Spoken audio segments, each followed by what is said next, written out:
సామెతలు 14:30. సాత్వికమైన మనస్సు శరీరమునకు జీవము, మత్సరము ఎముకలకు కుళ్ళు. సాత్వికమైన మనస్సు శరీరమునకు జీవము. శరీరానికి మనసుకు సంబంధం ఏమిటి? మనసు శరీరం వేరు వేరు కదా అనుకుంటున్నారు చాలామంది. మీరు కాదు. శరీరం మనస్సు రెండిటికి సంబంధం ఉన్నది. శరీరము మనసు మీద ఆధారపడి ఉంటుంది. మనసును బట్టే శరీరము, మనసులో జరిగే దాన్ని బట్టే శరీరము. మనశ్శాంతి ఉంటేనే శరీరము కూడా చక్కగా ఉంటున్నది అని ఈ వాక్యం ద్వారా మనకు అర్థమవుతుంది. మానసిక ప్రశాంతత శారీరక ఆరోగ్యానికి చాలా దోహదపడుతుంది. అది చాలా ముఖ్యము. ఏమంటున్నాడు ఈ రహస్యం ఏంటి? సాత్వికమైన మనస్సు శరీరమునకు జీవము. సాత్వికమైన మనస్సు, సత్వము. సాత్వికత అంటే ఇంగ్లీష్లో మీక్నెస్ అన్నారు. మీక్, సత్వము, సత్వగుణము. ఇవి ప్రతి ఒక్కళ్ళకి మరి ఈ స్కూల్లో ఉన్నప్పుడు చదువుకున్నప్పుడు మీరు ఈ మాటలు వినే ఉండుంటారు. సత్వగుణము, సాత్వికము. సత్వగుణములు ఏమిటి? సాత్వికత అంటే ఏమిటి? నిదానము, నెమ్మది, ప్రశాంతత, స్టెబిలిటీ, స్థిరత్వము, కంగారు లేకుండా ఉండటము. ఇవండి సత్వగుణాలు. సాత్వికత అంటే ఇది. ఎవరైతే నెమ్మది, ఒక మాటలో చెప్పాలంటే నెమ్మది కలిగి ఉంటారో, నెమ్మది అనేది మన జీవితాలకు చాలా అవసరము. నెమ్మది కలిగిన వాళ్ళు, నెమ్మది అంటే చెప్తాను వినండి. నెమ్మదిగా మాట్లాడటం, లొడ ఇష్టం వచ్చినట్లు టపటపట లొడ మాట్లాడటం కాదు. నెమ్మదిగా మాట్లాడటం. తినేటప్పుడు లొడ టపటపటప తినేసేయటం కాదు, నెమ్మదిగా తినటం. మెడికల్ సైన్స్ ప్రకారం మేము చెప్తాం, తినే ఆహారము స్లోగా తినండి. ఫాస్ట్గా బొక్కేస్తే, స్కూల్లో టీచర్స్ చెప్పేవాళ్ళు చిన్నప్పుడు, అరే బొక్కమాకండ్రా. బొక్కటం ఏంటరా బాబు అనుకునేవాళ్ళు. బొక్కమాకండి అంటే ఎక్కువ ఇంత తీసుకుని మింగేయటం, నవలకుండా మింగేస్తారు. నిదానముగా మాట్లాడటం, నిదానముగా తినటం. కొంతమందికి కంగారు ఎక్కువ. ఆఫీసు 9 గంటలకైతే 8:30కి లేచి హడావిడి చేస్తాడు. హడావిడి చేసి ఇంట్లో ఉన్న వాళ్ళ మీద అరుస్తాడు. ఇది చేయలేదేంటి అని చెప్పి కంగారుగా ఉండటం.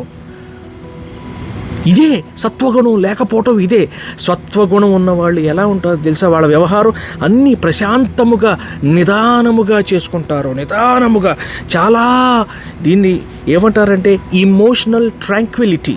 సత్వగుణాన్ని ఇమోషనల్ ట్రాంక్విలిటీ. ఈ ట్రాంక్విలిటీ, ఇమోషనల్గా ట్రాంక్విలిటీ అంటే నిదానముగా ఉండటం. మెడికల్ సైన్స్ ప్రకారం ఎవరైతే హరిగా అన్ని పనులు చేస్తారో వాళ్ళలో ఆరోగ్యపరమైనటువంటి సమస్యలు వస్తాయి. అక్కడికే వస్తున్నాను. వైద్యపరముగా ఎవరైతే నిదానము, సత్వగుణము కలిగి ఉంటారో వాళ్ళలో పారాసింపథెటిక్ నర్వస్ సిస్టమ్ యాక్టివేట్ అవుతుందండి.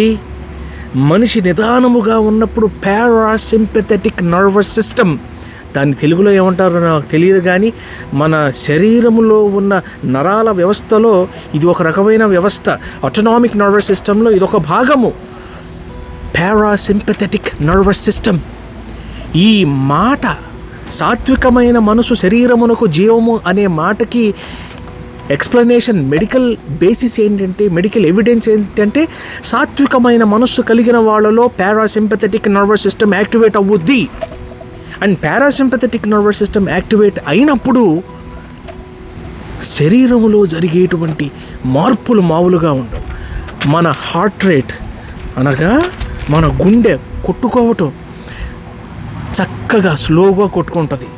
హార్ట్ రేట్ తగ్గుద్ది, రెస్పిరేటరీ రేట్ తగ్గుద్ది, మన బీపీ తగ్గుద్ది, మన ఒంట్లో ఉన్నటువంటి ఈ ద్రవాల యొక్క సెక్రీషన్, ద్రవాలు సెక్రీషన్స్ అనేవి అవి చక్కగా జరుగుతాయి.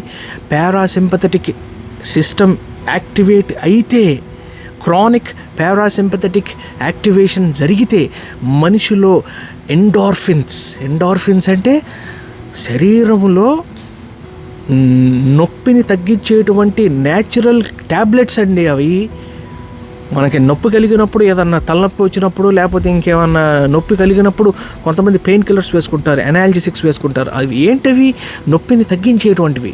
జనరల్గా ఏమన్నా సమస్య వచ్చినప్పుడు, పెయిన్ ఉన్నప్పుడు ఏ మెడిసిన్ వేసుకోవాల్సిన అవసరం లేదు. సాధ్యమైనంత వరకు మనం ఓర్చుకోవాలి. ఓర్చుకున్న తర్వాత ఆ నొప్పి తగ్గిపోతుంది. ఎలా అంటే ఎండార్ఫిన్స్ వల్ల. ఈ ఎండార్ఫిన్స్ అనేవి మన శరీరములో ఎప్పుడూ కూడా సెక్రెట్ అవ్వాలి అంటే పారాసింపథెటిక్ నర్వస్ సిస్టమ్ నిదానముగా ఉన్నవాళ్ళు, నిదానమే ప్రధానము, నిదానముగా ఉన్న వాళ్ళల్లో ఇది ఆ సెక్రేషన్ అనేది, ఆ ఎండార్ఫిన్స్ అనేవి సెక్రెట్ అవుతాయి. పారాసింపథెటిక్ నర్వస్ సిస్టమ్ యాక్టివేట్ అవటం వల్ల మన కండరాలు రిలాక్స్ అవుతాయి.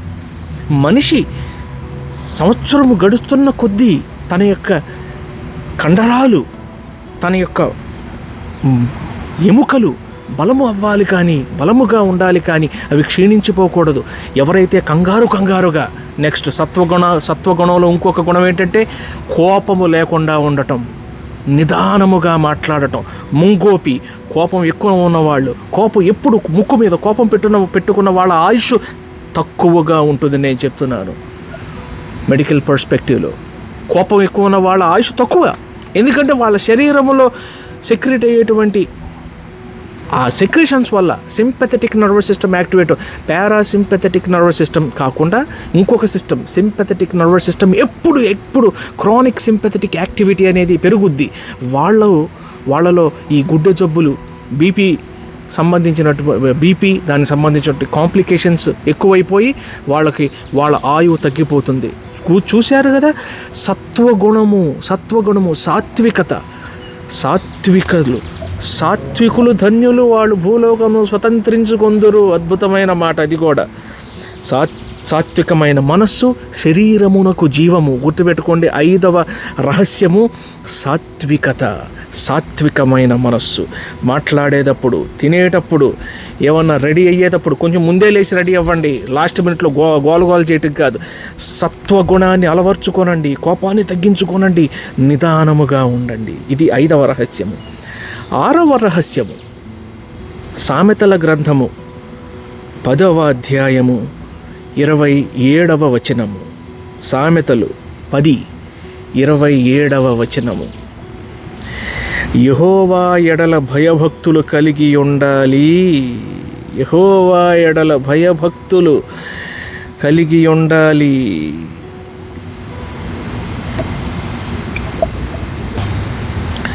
సామెతలు 10వ అధ్యాయం 27వ వచనంలో యెహోవా ఎడల భయభక్తులు కలిగి ఉండుట దీర్ఘాయువునకు కారణము. యెహోవా ఎడల భయభక్తులు కలిగి ఉండుట దీర్ఘాయువునకు కారణము. ఎలాగా? ఆయన ఎడల భయభక్తులు కలిగి ఉంటే దీర్ఘాయువు ఎలా వస్తుంది అనే ఇదొక సంక్లిష్టమైనటువంటి ప్రశ్న. దాన్ని నేను విడమరిచి మీకు అర్థమయ్యే విధంలో చెప్తాను. భక్తులు, యెహోవా ఎడల భయభక్తులు కలిగి ఉండుట. భక్తి జీవితం అనేది మన జీవితంలో చాలా ముఖ్యమైన పాత్ర.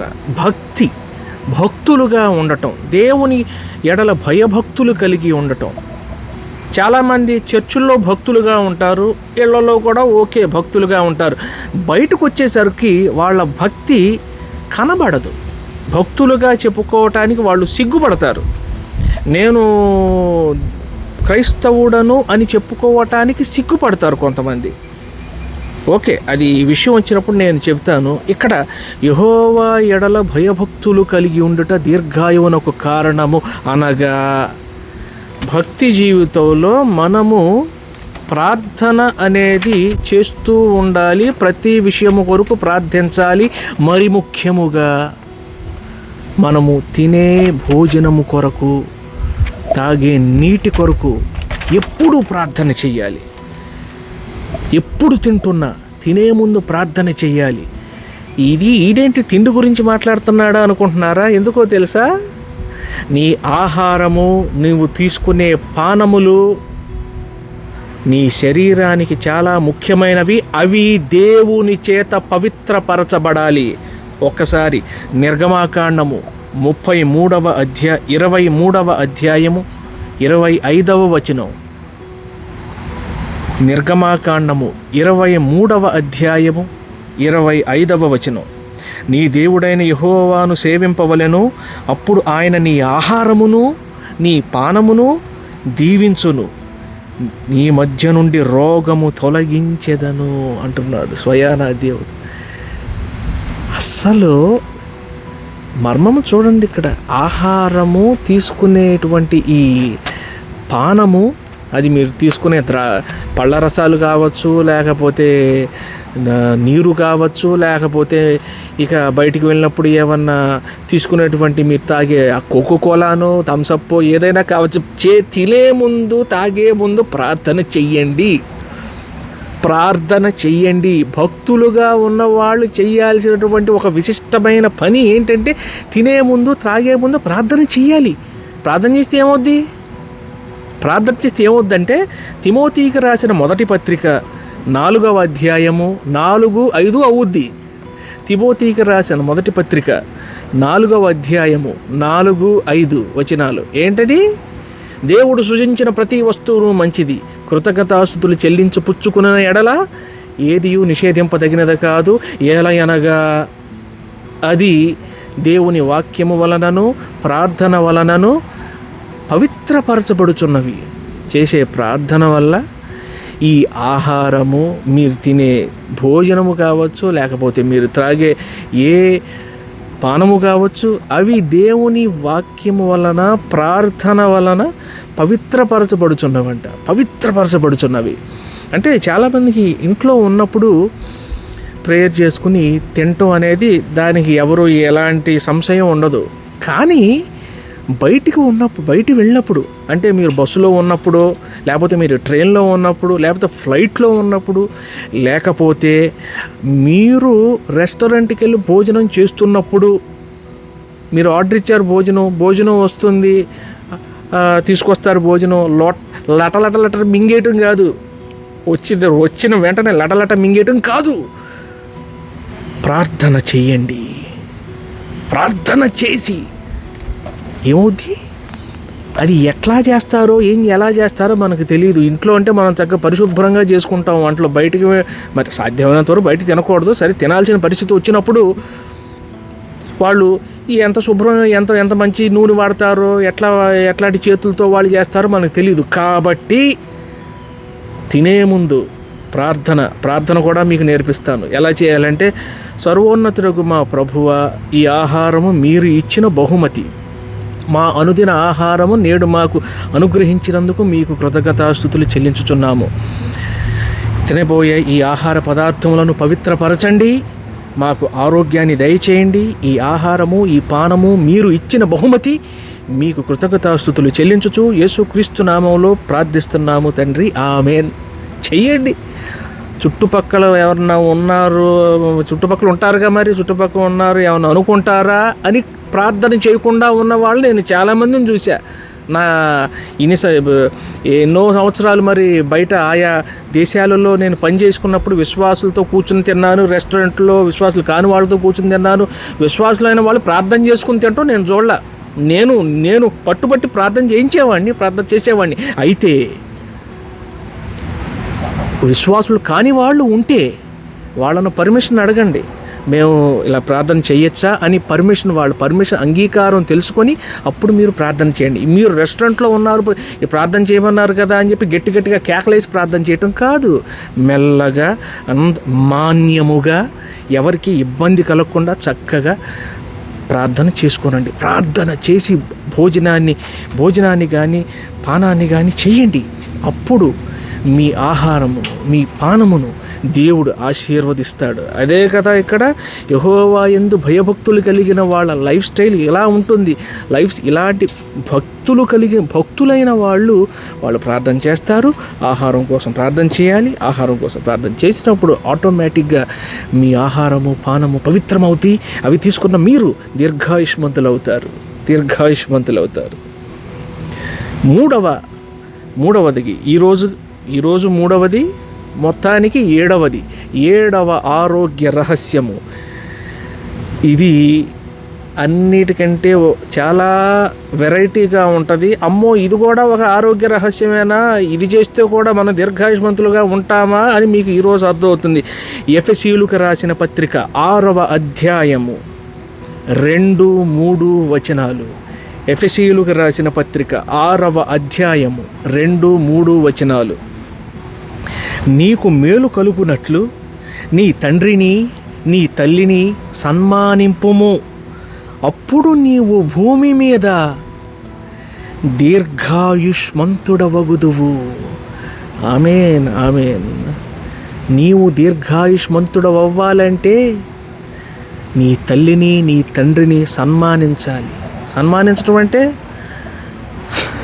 ఏదో స్టేజ్ మీదకి పిలిచి శాలువాలు కప్పి ఆ దండలు వేసి మా నాన్న ఎంత గొప్ప, మా అమ్మ ఎంత గొప్ప, అందరి తల్లి, ఎవరి తల్లి అయినా తండ్రి అయినా గొప్పే వాళ్ళకి అందరికీ. నీకు నీ తల్లి నీ తండ్రి ఎంత గొప్ప, ఎదుటి వాళ్ళు కూడా వాళ్ళ తల్లి వాళ్ళ తండ్రి అంతే గొప్ప.